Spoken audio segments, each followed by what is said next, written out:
Imagine waking up tomorrow and your life savings can't buy a cup of coffee.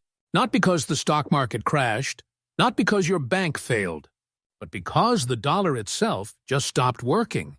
Sound impossible? It's happened 57 times in the last century.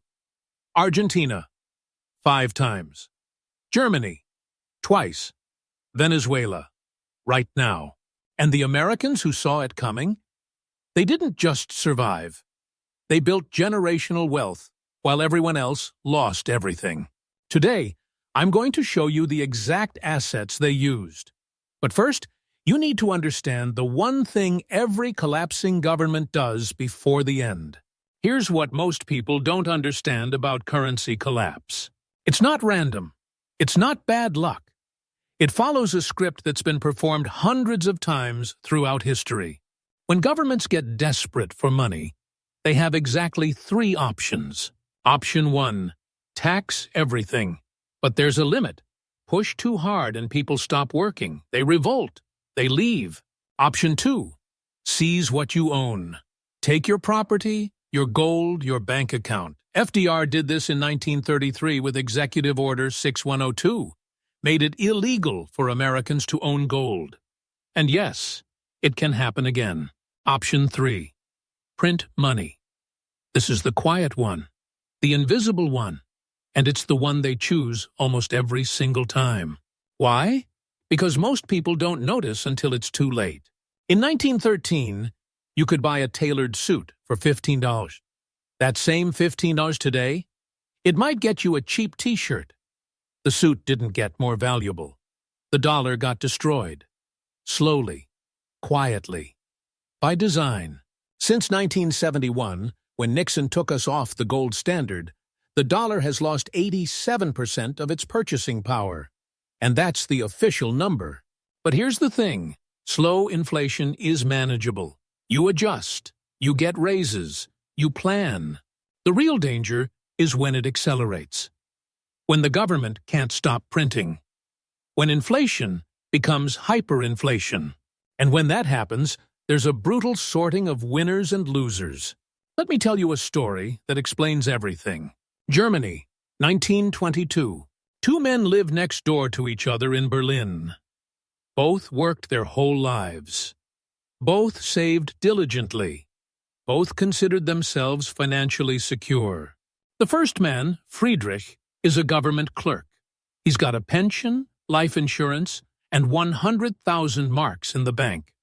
At the time, that could buy 2 nice houses. He's proud of his discipline. His savings represent 30 years of work. His neighbor, Hans, is a jeweler. He's got maybe 20,000 marks in savings, but over the years he's converted most of his wealth into gold coins, silver, and gemstones. Some people call him paranoid. Why don't you trust the bank? They ask. Now here's where it gets interesting. In January 1923, bread costs 200 marks. By November, 200 billion marks. Friedrich's life savings, that 100,000 marks that could buy 2 houses. By November, it can't buy a loaf of bread. His pension, his insurance policy, everything denominated in marks becomes worthless. Literally worthless. Friedrich, the responsible one, the government employee who did everything right, ends up destitute. Hans, the jeweler, walks into a shop with a single gold coin. He trades it for a month's worth of groceries. Then another coin. And another. He survives, his wealth intact. The difference between them wasn't luck. It wasn't intelligence. It wasn't even about having more money. It was understanding one simple truth. Not all assets are created equal when the system fails. And this pattern repeats. Venezuela, 2016. Zimbabwe, 2008. Yugoslavia, 1994. Every single time, there are Friedrichs and there are Hanses. So the question is, which one are you? More importantly, if you're a Friedrich right now, how do you become a Hans before it's too late? That's where the 5 asset classes come in. I've studied every major currency collapse in modern history, and the same 5 asset categories survive every single time. Here they are. Precious metals. Gold and silver aren't just shiny rocks. They're the only form of money that's lasted 5,000 years. Why? Because no government can print them. No central bank can inflate them. No politician can decree them into existence. When the assignat collapsed in revolutionary France, gold owners survived. When the continental dollar died during the American Revolution, gold owners survived. When the Zimbabwe dollar went to 100 trillion% inflation, gold owners survived. Here's what's wild. In Weimar Germany, the gold-to-bread ratio barely changed. 1 ounce of gold bought roughly 400 loaves of bread in 1918. In 1923, during hyperinflation, it still bought around 400 loaves. The gold didn't become more valuable. The marks became worthless. The lesson: physical gold and silver that you hold yourself, not paper gold, not ETFs, actual metal, is the foundation. Productive land. During the fall of Rome, when the denarius was debased from 95% silver to basically bronze, you know who survived? Landowners. Because land produces food, and people need food regardless of what's happening to the currency. 1,000 acres of wheat fields in 235 AD produced the same amount of wheat in 284 AD, even though the currency was worthless. The productive capacity didn't change. In the American Civil War, Confederate dollars went to zero, Confederate bonds worthless, but a plantation in Georgia, burned and devastated in 1865, sure, but by 1880, that same land was producing cotton again. The lesson: land that produces food, timber, energy, or other essentials maintains value independent of monetary chaos. Asset number 3, foreign currency and assets. This is the escape hatch most people ignore. When Argentina's peso collapsed in 2001, Argentinians with dollars survived. When the Soviet ruble crashed in 1991, Russians with dollars, Deutschmarks, or Swiss francs maintained their purchasing power. But here's the nuance. It's not just about holding foreign cash. It's about holding assets in stable jurisdictions. A bank account in Switzerland. Property in Texas. Stocks in American companies. Anything outside the collapsing system's direct control.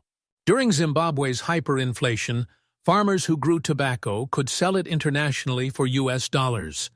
They survived. City workers, paid in Zimbabwe dollars, starved, even though they were earning trillions.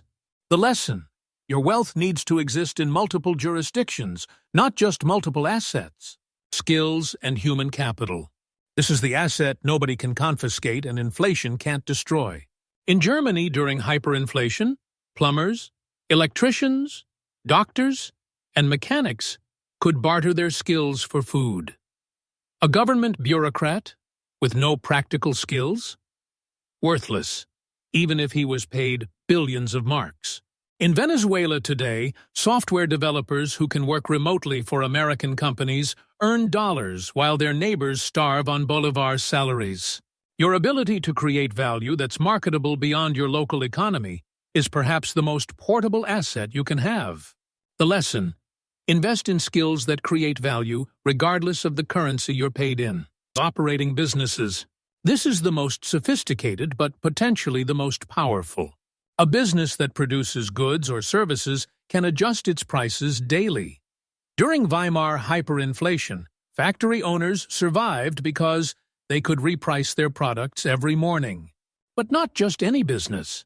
You want businesses that produce essential goods or services, can accept multiple forms of payment, aren't dependent on government contracts, can operate across borders. The Dutch East India Company outlasted the Spanish Empire's silver inflation because it generated value independent of any single government's monetary policy.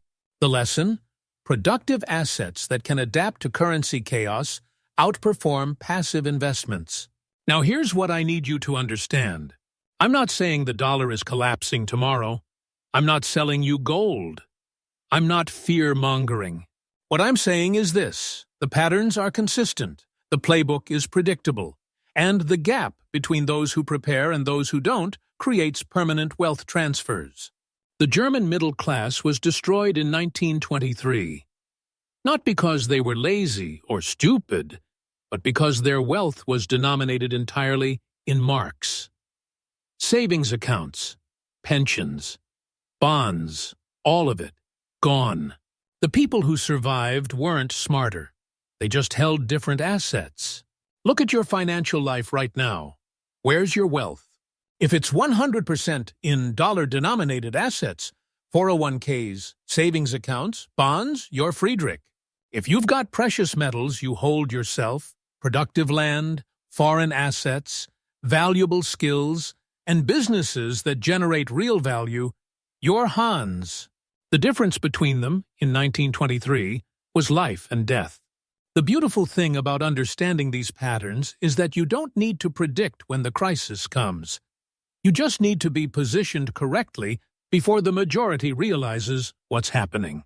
Because by the time everyone's trying to buy gold, it's already too expensive. By the time everyone's trying to move money offshore, the capital controls are already in place. The best time to prepare for currency collapse is when everything seems fine. So here's my question for you.